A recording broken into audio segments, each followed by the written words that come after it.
Olá pessoal, sou Mariângela Brasolin e estamos em mais um Pod Vivax na Vivax TV, no podcast voltado para você corretor e para você investidor que querem ter êxito no mercado imobiliário e você proprietário que também quer valorizar o seu imóvel. No episódio de hoje nós vamos ter uma história muito emocionante do senhor Ezequiel Shamash. Eu vou falar o nome dele de uma outra forma também, Yehezkel Shamash. É porque eu acho lindo pronunciar esse nome. Eu estou aqui com os filhos do senhor Ezequiel, Daniel Shamash e a Joyce Shamash, proprietários da Eslan Galpões. Nós vamos comentar sobre a história do senhor Ezequiel. Nascido em Bagdá, veio ao Brasil aos 21 anos de idade, sem falar uma palavra de português. E nós vamos conhecer um pouco dessa história emocionante. Tudo bem, Daniel? Tudo bem, Tudo Joyce? bom, Mari? Tudo bem, Mari? Obrigado pelo convite. Eu que agradeço a presença de vocês aqui. A nossa história hoje vai ser muito emocionante. Nós vamos contar a história do senhor Ezequiel, certo? Sim, Até sim. chegar na criação da Eslan Galpões, porque o senhor Ezequiel, que é uma história da adversidade à prosperidade, foi, na verdade, o grande incentivador de vocês. Estou Verdade. certa? Foi Certíssimo. Então, nós vamos começar um pouquinho, primeiro com a história. Eu sei que é a Joyce que é a historiadora da família, né, Joyce? Adoro procurar sobre a história da família, pesquisar. Não, e é uma história linda, né? Linda. Porque eu li, reli, eu mesma me emocionei. Então, vamos deixar o público também se emocionar um pouquinho. Vamos lá. Vamos lá. Eu quero te perguntar uma coisa. O senhor Ezequiel nasceu onde e em que período? Vamos começar pelo início. Ele nasceu em 1948, em Bagdá, no Iraque, e aos 3 anos já foi para Israel, porque na época da Segunda Guerra, o governo do Iraque estava muito alinhado com as ideias nazistas da Alemanha. Um terror, né? Então começaram a ser muito perseguidos lá, a comunidade judaica. E os judeus começaram a não saber o que fazer. E quando em 48, logo que ele nasceu 2 dias depois da independência de Israel. Olha, que legal. Aí a perseguição ficou muito, Piorou, né? muito. Então Israel começou a fazer uma forma de tirar eles. E conseguiram tirar 130 mil judeus só do Iraque. Imagina dos outros países árabes também. Mas era a maior comunidade judaica dos países árabes. Lá no Iraque. Lá no Iraque. Olha. É a mais antiga.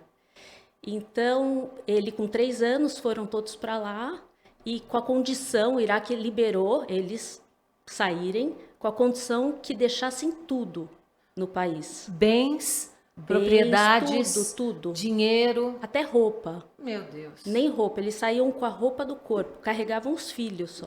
Meu Deus, que loucura, que loucura. Então, o senhor Ezequiel já nasceu num período conturbado e essa foi uma adversidade, assim, absurda, né? Ele era Claro. pequenininho, Ele tinha ele 3 lembra? anos. Não lembra lembra. dessa fase, mas no começo de Israel ele lembra bastante. Nossa Senhora. E me diz uma coisa, e como que a família do senhor Ezequiel, ela sobreviveu logo que se mudaram para Israel? Porque eles foram sem nada, né? Eles foram sem nada, uma família que era próspera no país de origem, tinham comércio, empresas, boas casas e moravam lá milhares de anos. Meu Deus. E quando chegaram em Israel, um país muito novo, muito carente de tudo, eles ficaram em acampamentos no deserto, sem água, sem esgoto, sem nenhuma condição. E durante quanto tempo, mais ou menos? Isso foram... Depende Anos. da pessoa, como conseguiam, né, sair. Alguns Para a família de conseguiam. vocês? Foram alguns Foram anos. alguns anos. Mais de 10 anos, talvez? Não foi tanto tempo porque ele conseguiu ajuda de família que morava na Inglaterra. Tá. E aí conseguiu uma casa. Mas a maioria Não ficou conseguia, muito né? tempo. Aí tinha que esperar o governo conseguir alguma coisa. Eu pergunto isso porque ficar nessas condições, por exemplo, em deserto, sem água, sem esgoto e tal, um mês já é difícil. 1 ano, 2 anos, Dificílimo. Mas naquela época, assim, o país em geral, ele era carente, né? Porque ele era Sim. um país que estava começando do zero e as comunidades que iam eram refugiados da Segunda Guerra ou judeus de outras partes do mundo que iam para ajudar a levantar o país.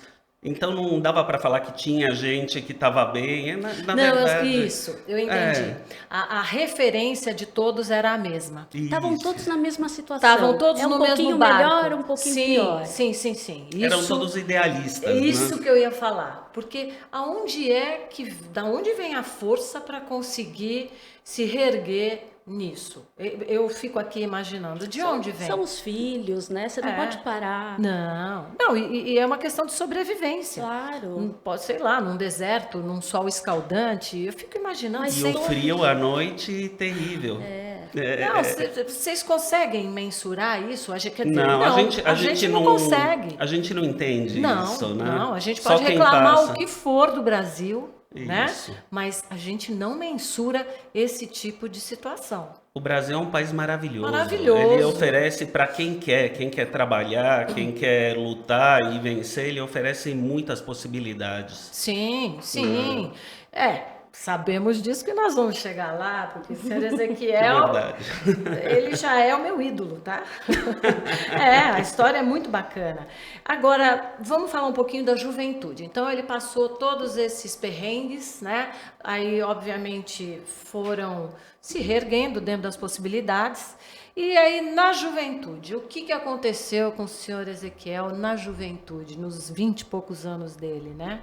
Ele prestou serviço militar, foi para a guerra e logo depois os irmãos já tinham terminado, já tinham ido para o Canadá, estavam também fazendo sua vida, tentando abrir empresas e era o sonho dele ficar com os irmãos mais velhos.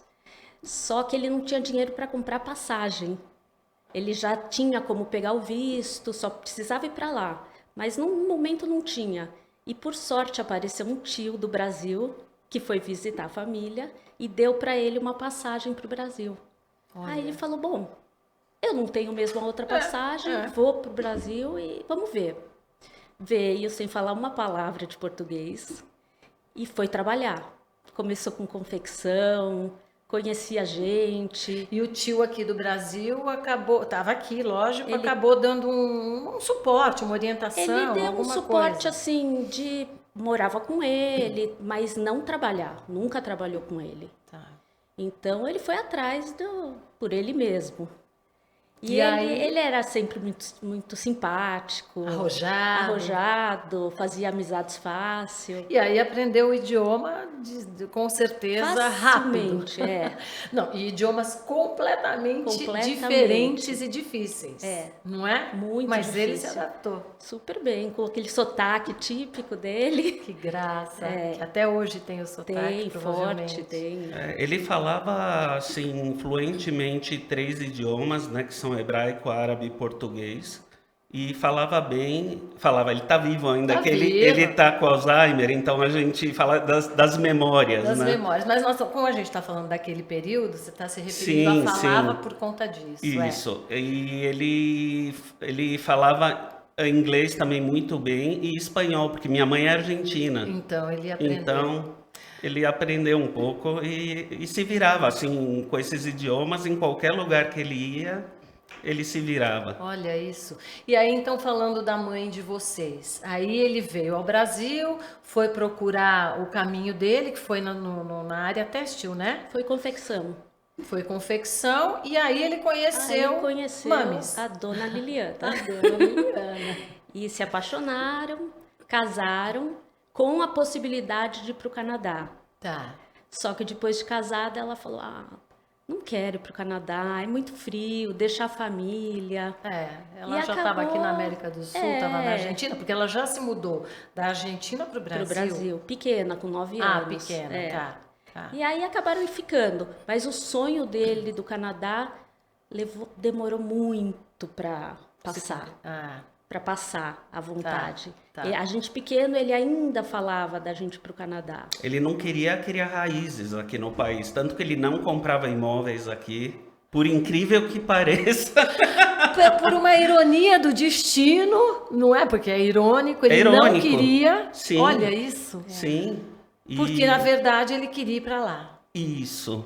Era o sonho dele. Era o sonho E a gente dele. ouviu muito isso na nossa infância e até adolescência, né? Ele queria ir Ele, pra lá. ele queria, ele trabalhava muito, assim, mas era o sonho dele ir morar com os irmãos no Canadá. Esses dois Não era o irmãos. Canadá, era a família. Eu entendi. Não era o local. Não. Porque eu acredito que ele seria o que ele é aqui no Brasil, lá no Canadá, na China. Claro. Entende? É o tipo de pessoa. Mas ele é né? muito alegre, ele é muito mais para brasileiro que canadense. A gente diz que ele caiu no lugar certo. Caiu no lugar certo. E agora uma curiosidade. E quando ele se estabeleceu aqui, depois casou, teve filhos, tal, vocês dois, ele chegou a visitar os pais, porque os pais ficaram lá em Israel. Sim. Chegou, sim. Sim, Mas visitou. poucas vezes. Naquela época era difícil, né? Era Não tudo existia difícil, internet, né? telefone era muito caro, ele falava pouco com eles. E teve uma transição que meus tios levaram os meus avós para o Canadá também. Ah, então os avós foram morar lá. Foram, só que a minha avó não se adaptou por causa do frio, É. por causa do falta de amigos e tudo isso. E Aí voltaram. ela ficou muito, não, ela ficou muito desanimada, ela faleceu logo em seguida. Ah, coitadinha. Aí ficou o E seu ficou avô. o meu avô. Mas ele também, quando eu me lembro, eu tinha 13 anos, eu ia fazer o bar mitzvah, que os judeus fazem Sim. com a maioridade Sim. religiosa. Sim. E o meu avô ia vir pro meu bar mitzvah. E meu pai estava tão feliz e um mês antes ele faleceu. Ah, também lá. Pouco Também tempo lá. depois da esposa dele, Isso. provavelmente. Na verdade, assim, eles tinham uma vida, vamos dizer, não era uma vida rica em Israel, mas uma vida feliz, né? Eu Que sei. todo mundo se conhece, tinham amigos, tinha o clima, eles estavam Mais adaptados, ameno, mais é. ameno. Isso. E o Canadá foi pesado para eles. Imagino. E os irmãos ainda estão lá? Os três? Um já faleceu e o outro mais velho ainda está lá. A irmã nunca saiu de Israel, a irmã ficou em Israel. A única que ficou. É. Todos saíram. Três Sim. no Canadá, o seu pai no Brasil. É 2 no Canadá, Dois. ele no Brasil e ela em Israel. Nossa. Mas ela vem pra cá de vez em quando. Vem. Ah, então pelo menos. Agora, e aí, depois de todos esses distanciamentos familiares, porque não é fácil, é só a gente se Não colocar é. no lugar. Não é. Né? Não é fácil, mas graças a Deus ele formou uma família bonita, não é? Obrigado. Ele tem filhos excelentes, tem genro, tem a nora, tem os netos, né? Mas vamos contar um pouquinho então, ele jovem. Aí ele trabalhava na área de confecção, mas na verdade ele deixou de ser funcionário e passou a ser o empresário, não é isso? Ele na verdade sempre foi empresário, né? Ele sempre foi empreendedor, Sempre né? foi empreendedor. Mas assim, quando ele mal chegou aqui, não falava uma palavra do português. Ele começou a aprender logo, vendia Vendia. as roupas, as Isso. confecções, e logo em seguida, vamos falar assim em tempo, tipo 1 ano ele já estava com a loja Não. dele. Ele começou com têxtil e ele não foi bem com confecção. E aí ele tentou se aventurar em outros ramos, ele tentou gabinetes de banheiro, ele fez uma fábrica. Ele era desenhista de móveis. Ele era desenhista de móveis. Ah, Mas assim, também não deu certo. Aí ele tentou trabalhar com... Ele abriu uma loja de materiais de construção, que aí ele já trabalhava com o meu tio, o irmão da minha mãe, né, cunhado dele, e meu avô, o pai da minha mãe. E eles ajudaram muito o meu pai também. isso é bom. Sim. A família acabou ajudando. né? Ajudou. E eles trabalharam muito juntos, mas não deu certo também o negócio de materiais de construção.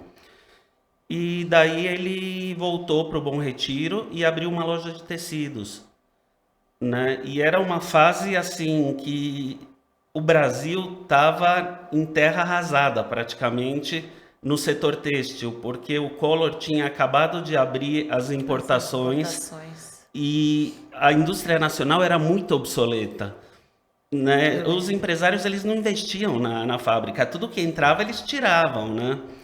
E a mão de obra era super precária, porque ninguém queria pagar bem para os funcionários, para os engenheiros têxteis, nas tinturarias. Então era um produto péssimo, a mão de obra era péssima. E meu pai, ele não fabricava nessa época, ele só comprava e distribuía, né? Era um atacadista, vamos dizer assim. E aí ele começou a sofrer, porque os chineses começaram a trazer produtos excelentes, com preços lá embaixo. E nessa época eu me toquei, eu falei... Eu já trabalhava com ele, né? Eu tinha nessa época uns 16 anos, 17. Adolescente, eu falei, para que ficar martelando em cima desses produtos caros e ruins, né? Que a gente vende.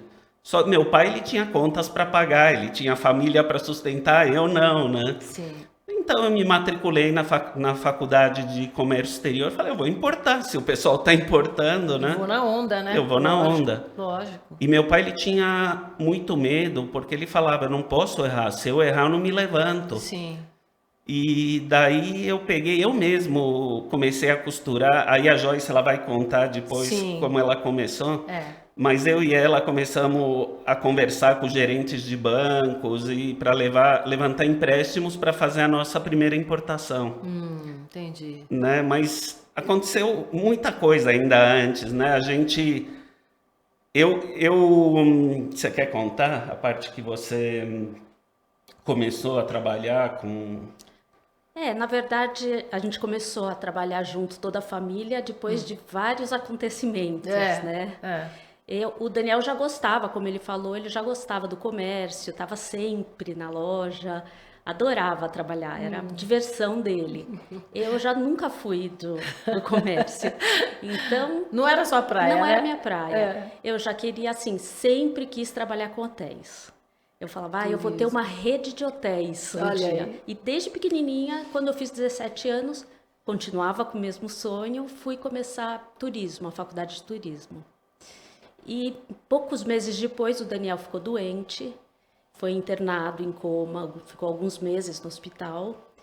E meus pais não iam mais para o trabalho, deixaram abandonada a loja. E eu larguei a faculdade, fui ver o que eu podia ajudar lá. Meu Deus, não sei nada. Só que chegando lá, não era aquilo que eu imaginava. Não era só o comércio, só o comprar e vender. Tinha todas as operações por trás. E eu me encantei com isso. Oh, que bom. E aí eu comecei a mudar, não tinha ninguém, eu não tinha patrão, eu não tinha nem para quem perguntar. Mas falei, vou começar a mudar o que eu acredito, mudava. Vou seguir minha intuição, né? E amei, adorei, fiquei apaixonada. Comecei a estudar administração. Olha que legal. E no começo eu esperava meus pais voltarem, o Daniel voltar para o trabalho. E eu vou sair. Mas quando eles voltaram, a gente viu que os 4 trabalhavam super bem juntos. Os 4 juntos davam certo, era um bom time, né? Não era só a família, era um bom grupo junto. E aí a gente apostou tudo nisso. Agora, só uma coisa para eu entender. Então, na verdade, os tecidos eram importados. Vocês não fabricaram os tecidos? Não, foi assim. A gente, no começo, quando eu comecei a trabalhar com meu pai, ele comprava das fábricas nacionais e distribuía. Sim. Era fechada a importação. Não existia tecidos importados no começo, no final da década de 80, início de 90, né? Daí começou essa abertura e alguns poucos importadores começaram a trazer quantidades absurdas de tecidos. Tecido bom, tecidos barato. Bons e baratos. E a indústria entrou em colapso, né? Daí que a gente conseguiu... Primeiro a gente mudou a linha, a gente tirou aqueles tecidos que meu pai gostava de trabalhar, que eram tecidos básicos. De baixa qualidade e básicos. E a Joyce, ela trouxe uma ideia de trabalhar com uma linha mais fashion e assim, não trabalhar com volumes grandes, volumes pequenos. Mas com um valor agregado maior. Um valor agregado maior, que pudesse dar um lucro, né? E meu pai, ele no começo ele ficou cético assim, mas a coisa começou a funcionar e ele se empolgou. E a Joyce foi trabalhando e a gente começou, e aí a gente viu que a gente podia fabricar esses tecidos. né? A isso. gente Então vocês fabricaram também. fabricamos, a gente percebeu que a gente podia fabricar um tecido de boa qualidade, uma coisa diferenciada, e não o que a indústria fazia aqui. E Então a vocês gente perceberam que valia a pena fabricar. valia, mas assim, a gente comprava fios nacionais, vinha fios do Nordeste, daquelas fábricas antiquíssimas, É. e os fios eram de péssima qualidade, estragavam o tecido e manchava. E E caríssimos. caríssimos. Então os fios tinham que ser importados. Então, aí a gente tentou comprar de importadores durante um tempo, só que o nosso volume começou a ficar muito grande e os importadores eles não atendiam a gente, porque eles davam cotas. Sim, não Né? podia Então- comprar mais do que aquilo que eles vendiam. Exato, então a gente tirava pedidos de 10, 15 toneladas, mas tinha um fluxo de 1, 2 toneladas só para atender. Foi aí que a gente começou a consultar os bancos, né? A gente não tinha um capital necessário para poder fazer as primeiras importações. E os bancos, eles toparam, eles deram crédito, eles emitiram cartas de crédito para a gente. Olha que legal. E a gente começou trazendo um container de fio, depois 2, depois 20. A gente chegou a trazer quase 50 containers por mês. E com esses fios eram fabricados os E tecidos nos sim. galpões que vocês tinham. Exatamente. A gente, Nós vamos chegar lá. meu pai, ele comprava esses galpões para armazenar, né? Ele nem se preocupava se tinha valor. Naquela época era barato comprar imóveis, não Nós era o estamos que é falando hoje. aí já em 1990 e pouco, né? É mais ou menos. 90, 95. 95. Isso. É, Não era o que é hoje. não era o que é hoje. E então a gente foi trabalhando, a gente entrou numa linha de tecidos de forros também, que deu uma impulsionada no nosso negócio. A gente fornecia para praticamente todas as confecções do Brasil inteiro, as maiores, e era um volume gigante. E a gente trazia o fio e nossos concorrentes começaram a solicitar para a gente vender fios para eles, Os fios que vocês importavam. que a gente importava. Muito legal. E assim, a gente trazia pelo sul, por Itajaí. E a maioria das fábricas têxteis grandes eram em Santa Catarina. Então era muito bom trazer o tecido lá o fio em Santa Catarina e distribuir para eles. O custo era. A gente tinha muito problema de frete. O frete era ruim naquela época e a armazenagem era ruim. Assim, não existiam galpões bons que atendessem à nossa Tipo necessidade. modernos, como os que vocês têm hoje já. Exatamente. Né? Não, a gente armazenava lá em galpões que entrava mais água dentro do que fora. Era uma coisa absurda. Mais a diversidade. Muita diversidade. É. Mas então eu entendo que, assim, meio que por um acaso, vocês foram migrando para o setor imobiliário sem saber o que ia acontecer. É mais ou menos isso? Mais ou menos. Foi. Mais ou menos isso, né? Não? Foi sim. Porque tinham vários galpões. Sim. E aí, e aquela história de que tinha um galpão que estava livre, vocês não sabiam o que ia fazer? Não, foi Como é que foi interessante. aquela Essa história é legal. É, O meu pai, ele não tinha a menor ideia de valor de locação, ele não sabia nem do valor dos imóveis. Do Os imóvel, imóveis sim. estavam valorizando absurdamente e ele não tinha nem ideia, né? E assim, tinha um concorrente meu, eu não vou citar o nome, Sim. mas era uma pessoa muito legal, ele é coreano, né? E ele me ligou e falou, poxa, vocês têm um galpão maravilhoso lá na Moca. Vocês alugariam para mim o galpão? e o Aí- galpão estava livre, vocês não estavam Não, mais ainda usando. não, ainda não. Ainda não. Esse galpão a gente tinha acabado de comprar, Ah, né? tá.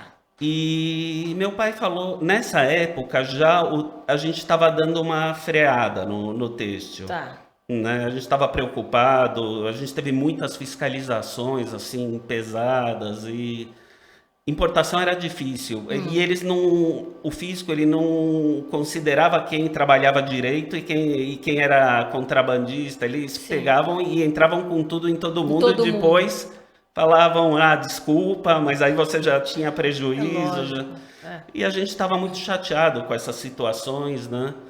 E eu consultei esse concorrente meu, que ele me ligou, E aí eu conversei com meu pai e falei, vamos alugar para ele o galpão? Meu pai falou, não, mas você vai pegar um galpão desse, bonito, 6 mil metros quadrados, vai alugar por 10, 20 mil reais.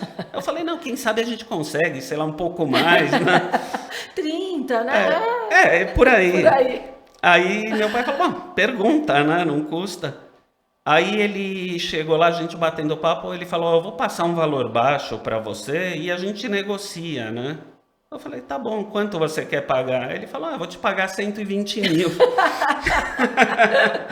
Aí, aí eu falei, tá bom, tá alugado, né? alugado. Aí ele até se impressionou que eu nem Nem negociei, nem negociou, nada. né? E... Ele nem podia saber a conversa sua e do seu pai, Então, né? mas quando eu contei para o meu pai, aí meu pai falou, o quê? 120 mil? Vamos começar a trabalhar com isso. Larga os Lógico, tecidos larga o tecido, e só dá dor de cabeça. folha de pagamento, importação, o que é isso, Mas minha esse gente? galpão era pra gente. Sim, E a gente reformou, ele ficou lindo, maravilhoso, era uma joia. E assim, na Moca, no melhor lugar da Moca. é. Então, até hoje é um diamante. Sim. Então, mas aí foi aí, neste momento, Foi nesse por um momento que a acaso, chave virou. literalmente Foi. por um acaso Foi. mesmo, que Foi. vocês se tocaram. Peraí, tá na hora de novo mudar, né? De novo. Foi um E nicho de mercado que a gente achou. Foi, e na verdade, por incrível que pareça, todos os nossos galpões no Bom Retiro, no Brás, no Belém, eram os únicos galpões dessas regiões que tinham AVCB, que eram regularizados. Mas peraí, aí é a diferença. Esse é o Essa é a diferencial. diferença. Porque a gente fala, por que se faz sucesso? Primeiro que você atrai o sucesso, não busca o sucesso freneticamente, atrai.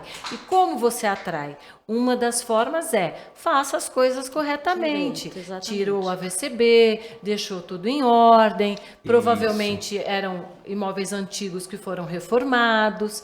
Então, essa é a diferença. Claro, e assim, a gente sabia a dificuldade, né, que nossos clientes, os futuros inquilinos iam ter, porque a gente passou Vocês por tudo passavam isso. por isso, lógico. Claro, quando um cliente me liga falando que tem algum problema no telhado de vazamento, eu já me reporto àqueles tempos que entrava tanta água nos depósitos e ninguém queria saber. Quando eu reclamava, eles falavam, mas Sinto muito, a região é assim, vai brigar com São Pedro. Exato. Mais ou menos isso, né? Bom, e aí, então, a partir desse momento, o que foi que aconteceu? Quando vocês fizeram essa primeira alocação, como que ficou o setor têxtil e como foi a migração para o mercado de galpões? A gente começou a trabalhar simultaneamente. Claro que o que mais rendia na época era o têxtil e tinha a empresinha de galpões, né? Tinha só esse. Com o tempo a gente foi comprando. Não, tinha dois. O do Bom Retiro sim, também. o do Bom Retiro também Tinha o Bom era. A gente Verdade. alugava para a empresa têxtil. Ah, tá, para um concorrente. Não, para a gente mesmo. Para vocês. Sim, Isso. porque daí criaram uma empresa de participações e Isso. alugavam para a empresa têxtil, Isso. ok. Isso, eram só os dois imóveis. Os dois imóveis. E aí fomos trabalhando, só que a tendência começou a ser a queda do têxtil, aquela baixa do têxtil. Aí nós estamos falando em final dos anos 90, talvez? Não, aí já é nos anos 2000. início 2000. de 2000 e quase 2010. Já. 2010. Não, um pouquinho antes. Pô, mas então a área têxtil vocês ficaram Muito Ah, tempo. muito algumas tempo, décadas. muito Sim, tempo, Sim. muito Só que tempo. teve uma hora que o imobiliário estava muito melhor, não dava para comparar. Não Aí a gente tinha. falou, vamos tirar agora do imobiliário para pôr no têxtil? Exato. Aí falou, não, vamos fechar o têxtil, encerrar as atividades E ficar só no e imobiliário. focar. Lógico. E Não. foi a melhor escolha do mundo. Ou seja, o ramo imobiliário não importa se são galpões, porque são galpões logísticos Sim. e industriais. Industriais, né? exato.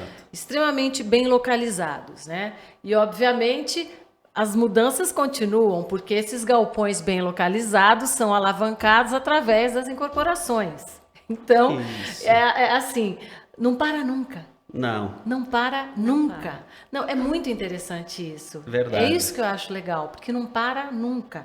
Então, eu ia falar, tem mais umas perguntinhas aqui. Nosso tempo está quase acabando, mas ainda dá para a gente fazer mais umas perguntas. após todas as experiências, né? Tanto do pai, da mãe, depois no mercado têxtil, aí migra para o mercado imobiliário. Como que vocês enxergam esses investimentos no setor imobiliário? Nós somos bastante otimistas e a gente pretende continuar investindo muito no Brasil e no imobiliário. Ótimo. Você Ah, também. mesma coisa. É, Eu é. acredito demais. Tanto que agora, como você mesma falou, a gente está incorporando a Sim, maioria desses alavanca, né? terrenos, né? E já estamos mudando um pouquinho o segmento de novo. É, foi o que eu pensei. Já a gente começou a perceber que os custos em São Paulo são muito altos de IPTU, isso encarece a operação dos Até de nossos reforma, inquilinos. porque aqui a Sim, parte de construção acaba é sendo um difícil. pouquinho maior. Muito difícil. É. E aí a gente fez um levantamento, se a gente fizer galpões last mile com distância pequena de São Paulo, entre 40, 50 até 60 quilômetros, assim, a diferença de produtividade e de custo é gigantesca. Aqui existem limitações para caminhões circularem Sim, porque dentro do muito centro. trânsito, lógico. E então a gente já está começando esse novo projeto, já compramos 2 galpões Sim. fora de São Paulo. Um eu até te mostrei Você me em Mogi mostrou, das de Cruzes. Mogi. Isso, o outro eu vou te mostrar, não vou falar ainda porque a gente está em fase de Tá negociação, concluindo. está concluindo. E esse de Mogi é voltado mais para logística também. Sim, é um galpão de 20 mil metros. Ele é a área industrial, pode ser tanto industrial como logístico, e ele pode ser adaptado em monousuário ou em módulos, exato. Tá, não, 20 mil metros é uma área fantástica, né? Sim. Em módulos o quê? Módulos de 2, 3 mil ou módulos menores? Então, a gente quer testar a necessidade dos clientes que vão consultar a gente, Tá. né? Eu acredito que seria por aí, a coisa de 2, 3 mil metros. Por aí, né? Eu acho fantástico. E, de novo, lá vão vocês se adaptarem. Sim, sempre se adaptando, faz Mudança parte. é com a gente. Deixa eu falar, isso tá no DNA. É verdade, Sem Não dúvida. tem como, tá no DNA, não é? tá no DNA, Tá no verdade. DNA, lógico. Olha, e ainda tem mais uma perguntinha do imobiliário. Para vocês que têm muita experiência em locações de galpões, existe algum outro nicho do setor imobiliário que vocês acham atraente? Sim. Na verdade, a gente está muito focado em galpões, né? Só que esse nicho, ele se subdivide. Assim, é uma coisa tão ampla que a maioria das pessoas não sabe. Você tem galpões frios para alimentar, para Empresas de armazenar alimentos, empresas alimentícias. Você tem storage, que são bem mega fracionados, né? Sim, ou seja, não é uma única coisa. A galpão não é o Isso. único, tem vários segmentos. Você falou Isso. tudo. Então a gente quer fazer galpões que possam se adaptar à necessidade, porque as coisas mudam muito hoje. Sim, tá certo. Hoje a moda, assim, o que movimenta o mercado são essas vendas pela internet, né? Exatamente, isso que eu ia falar, e que precisam estocar. Isso. Tipo, vou fazer uma propaganda, mas eles são bons, eu tenho que falar. O Mercado Livre. Mercado Livre. Gente, vocês viram o tamanho do depósito deles? É na Castelo, não é? Eles têm no Brasil inteiro. Tem um na Castelo que, assim, toda vez que eu passo lá, eu fico chocada com o tamanho. É gigantesco. Tem uma transportadora ela é uma empresa de logística chinesa aqui no Brasil que eles vieram. Eu não vou citar o nome, Sim, mas eles fazem toda a distribuição da Shopee, daquela outra Shein. E assim, é muito maior que o Mercado Livre em matéria de logística e distribuição. E ninguém conhece.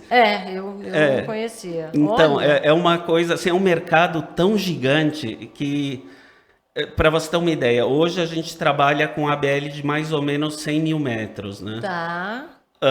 Uma empresa dessa, um galpão só, tem mais que 100 mil metros. Eu estou dizendo todos os nossos galpões juntos. Sim, eu entendi. Né? 100 mil metros, que já é imenso. Sim. É gigantesco, porque é o volume, né? Um volume Trabalham muito no grande. volume, né? Mas Não, isso é ainda muito tem legal. mercado assim, para ser explorado de monte, mas existem barreiras de entrada, não é qualquer um que pode entrar nisso. Sim. Porque os investimentos são absurdamente caros, Eu né? sei, eu sei. E Porque é tudo muito grande, né? é muito grande. E também o conhecimento. Eu acho que o conhecimento ainda é uma barreira maior do que o investimento. Mas assim, como é de se esperar, é óbvio que vocês vão atrás do prejuízo. Em que sentido? Vão sempre se informar, vão sempre Claro. saber qual é a melhor forma de construção. Sem Porque dúvida. esses que vocês têm comprado são prontos ou vocês compram a área e constroem? O que é melhor? Então, no começo, a gente adaptava os galpões antigos que a gente tinha. Sim, aqueles sim. Isso. Aí depois começaram a aparecer bons galpões, mas eram velhos e muito ruins, né? E a gente demolia e construía de novo. Quer dizer, nem reformava. Não dava, não, Não tinha condição. condições. Era como se... Construía para as empresas, de E- acordo com... É, o build BTS, suit. o É, o build suit. BTS. A gente fez Nossa. bastante BTS, mas hoje o custo de construção é altíssimo. Altíssimo. Então hoje a gente voltou para o que a gente era, comprar galpões mais um pouco antigos e retrofitar eles. Retrofitar. E compensa de mais. preferência, mais ou menos 50 km, 60 km de São Isso, Paulo. exato. máximo. O exato. máximo, né? Sim. Bom, e agora, para a gente finalizar. Bom, o senhor Ezequiel construiu uma linda família, sólida, com bons valores. E eu percebo que o legado do Ezequiel está presente em vocês dois. E qual o legado que vocês pretendem deixar para os filhos de vocês?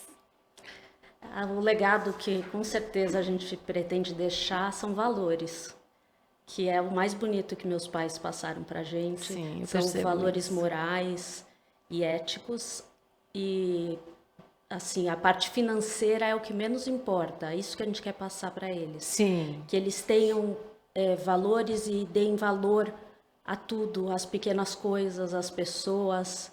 E aí sim eles vão conseguir tudo que eles quiserem na vida. Com certeza. E o mundo está precisando de mais gente assim, né? Não com tá? certeza. Com certeza. E assim, uma última pergunta. Os filhos de vocês sabem de toda a história, essa história linda e Sabem, maravilhosa sabem. do senhor Tem muito Ezequiel. orgulho. E tem muito orgulho, Muito né? orgulho. Eu também, que não sou da família de vocês, tenho muito orgulho também. Olha, Obrigado. deixa eu falar, eu queria agradecer vocês dois, porque essa história de fato me emociona. Eu tô falando sério, tem que tomar cuidado aqui para não chorar. E a história me emociona. O senhor Ezequiel me emociona. Eu sei que ele está com Alzheimer, mas ainda é Sim. leve, então tem Não, já momentos... está bem avançado Tá agora. avançado. Tá. Então, assim, eu queria mandar um beijo para o senhor Ezequiel. Obrigada. Né? Porque Obrigado. ele é uma pessoa, assim, muito inspiradora, tá? E, pessoal, terminamos aqui mais um Pod Vivax na Rede Vivax de TV. Eu queria muito que vocês deixassem os comentários, tá? Até o próximo Pod Vivax, aqui na Vivax TV, onde histórias de sucesso ganham vida.